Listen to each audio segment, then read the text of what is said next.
নমস্কার বন্ধুরা, BA food কিচেনে সবাইকে স্বাগত। আজকে আমি বানাবো সুজির পিঠে। এই সুজির পিঠে বানাতে কিন্তু কোনো কিছুই সেরকম লাগবে না, তো অল্প কিছু সামগ্রী দিয়েই এই পিঠেটা বানানো যায়। আর যে কেউ এই পিঠেটা বানাতে পারবে, এতই সহজ। আর এই পিঠেটা খেতে এতই নরম তুলতুলে হয়, একবারে মুখে দিলেই মিলিয়ে যাবে। তো পুরো রেসিপিটা দেখার অনুরোধ রইল। এখানে আমি রেসিপিটা বানানোর জন্য নিয়ে নিয়েছি 1 বাটি সুজি, আর নিয়েছি এখানে 3 চামচ ময়দা, আর দিয়েছি এখানে 1 প্যাকেট গুঁড়ো দুধ। 5 টাকার একটা প্যাকেট আমি এখানে দিয়েছি। আর দিয়ে দিচ্ছি এখানে স্বাদ মতো লবণ। এবারে 1 বাটি জল নিয়েছি। সুজি যে বাটি মাপ করে সুজি নিয়েছিলাম, সেই বাটি মাপ করেই এখানে আমি জলটা দিয়ে দেব। এবারে অল্প অল্প করে জল দিয়ে একটা ব্যাটার বানিয়ে নেব। আমি 1 বাটি সুজির জন্য 1 বাটি জল নিয়েছি, তো এই পরিমাপটা দিলেই কিন্তু হয়ে যাবে, আর বেশি জলের দরকার লাগবে না। তো আপনারা জলের বদলে এখানে দুধ দিয়েও ব্যাটারটা গুলে নিতে পারেন, তাহলে পিঠেটা খেতে আরও ভালো হয়। তো এবারে সব কিছুকে ভালো করে এখানে মিশিয়ে নিয়ে আমি এটাকে 15 মিনিটের জন্য রেস্টে রেখে দেব। 15 মিনিট পর সুজিটা অনেকটাই ফুলে যাবে।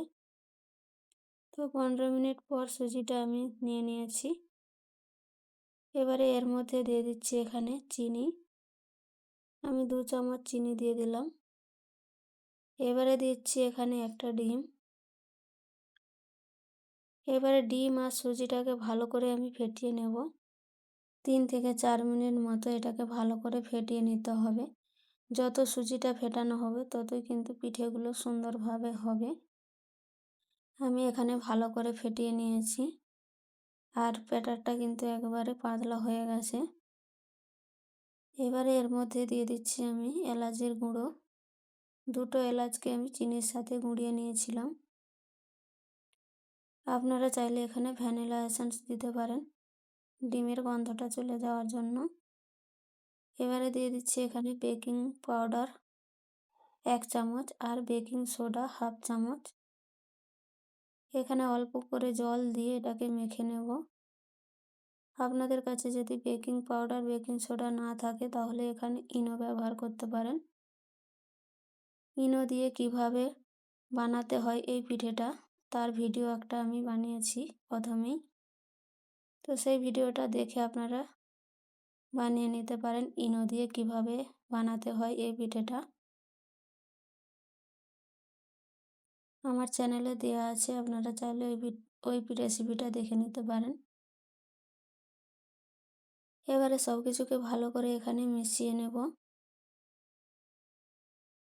এখানে এবারে আমি 2টো বাটি নিয়েছি, বাটির গায়ে একটু তেল বুলিয়ে নিয়েছি যাতে পিঠেটা লেগে না যায়। তারপর ব্যাটারগুলো আমি এভাবে দিয়ে দিচ্ছি 2 হাতা করে। এখানে আমি 2টো বাটি নিয়েছি, আপনারা চাইলে আরও বাটি নিতে পারেন। এখানে কড়া বসিয়ে তাতে দিয়ে দিয়েছি জল, আর দিয়েছি উপর একটা কড়াইয়ের মধ্যে স্ট্যান্ড। তারপর বাটিগুলো এইভাবে বসিয়ে দেব। গ্যাসের ফ্লেমটা এখানে মিডিয়াম রেখে এটাকে ঢাকা দিয়ে 15 থেকে 20 মিনিট মতো ভাপিয়ে নেব, যাতে পিঠেগুলো ভিতর থেকে ভালোভাবে হয়ে যায়। 15 থেকে 20 মিনিট পর আমি ফিরে আসছি। তো ঢাকাটা খুলে নিয়েছি, দেখুন পিঠেগুলো এভাবে ফুলে উঠেছে। একটা কাঠি দিয়ে চেক করে নেব পিঠেগুলো ভিতর পর্যন্ত হয়েছে কি না। তো কাঠির গায়ে লেগে নেই, তার মানে পিঠেগুলো হয়ে গেছে। এবার এগুলোকে নামিয়ে ঠান্ডা করে নেব। ঠান্ডা করে এবার একটা চাকুর সাহায্যে হালকা হাতে এভাবে ছাড়িয়ে নেব।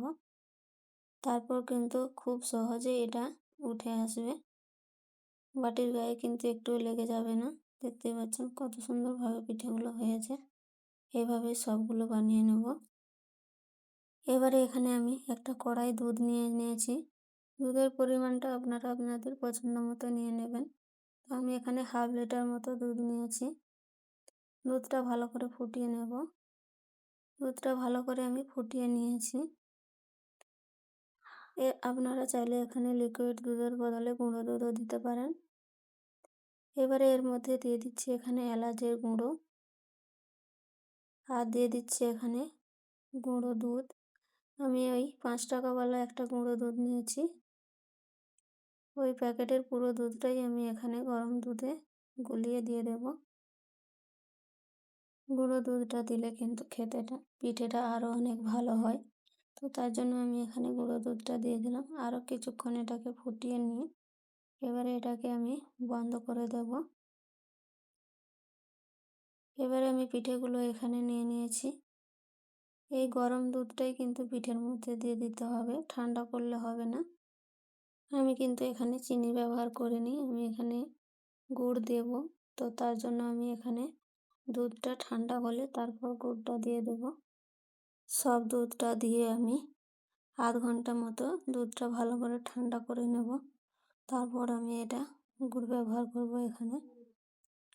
তো ঠান্ডা হয়ে গেছে দুধটা। এবারে আমি গলিয়ে রাখা গুড়টা আগে থেকে দিয়ে দিচ্ছি। এখানে আমি খেজুরের গুড় নিয়েছিলাম, আগে গলিয়ে নিয়েছি, তারপর এর উপর থেকে এভাবে দিয়ে দিচ্ছি।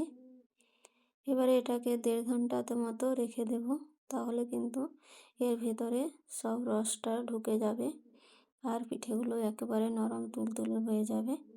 তো আমি এটা সাজানোর জন্য এখানে আমি কড়াই এটাকে নিয়ে নিয়েছি, উপর থেকে দিয়ে দিচ্ছি এখানে বাদাম কুচি। তো দেখতে যতটা লোভনীয় হয়েছে খেতেও কিন্তু ততটাই ভালো হয়েছিল। তো অবশ্যই একবার ট্রাই করবেন, আর ভালো লাগলে লাইক কমেন্ট করে শেয়ার করে দেবেন। আর নতুন বন্ধু হয়ে থাকলে অবশ্যই চ্যানেলটাকে সাবস্ক্রাইব করে আমার পাশে থাকবেন। দেখতেই পাচ্ছেন পিঠেগুলো কত নরম তুলতুলে হয়েছে, আর ভিতর পর্যন্ত রস একেবারে ঢুকে গেছে, আর তোলাই যাচ্ছে না, দেখতেই পাচ্ছেন ভেঙে যাচ্ছে, এত নরম তুলতুলে হয়েছে। তো শেষ পর্যন্ত দেখার জন্য অসংখ্য অসংখ্য ধন্যবাদ।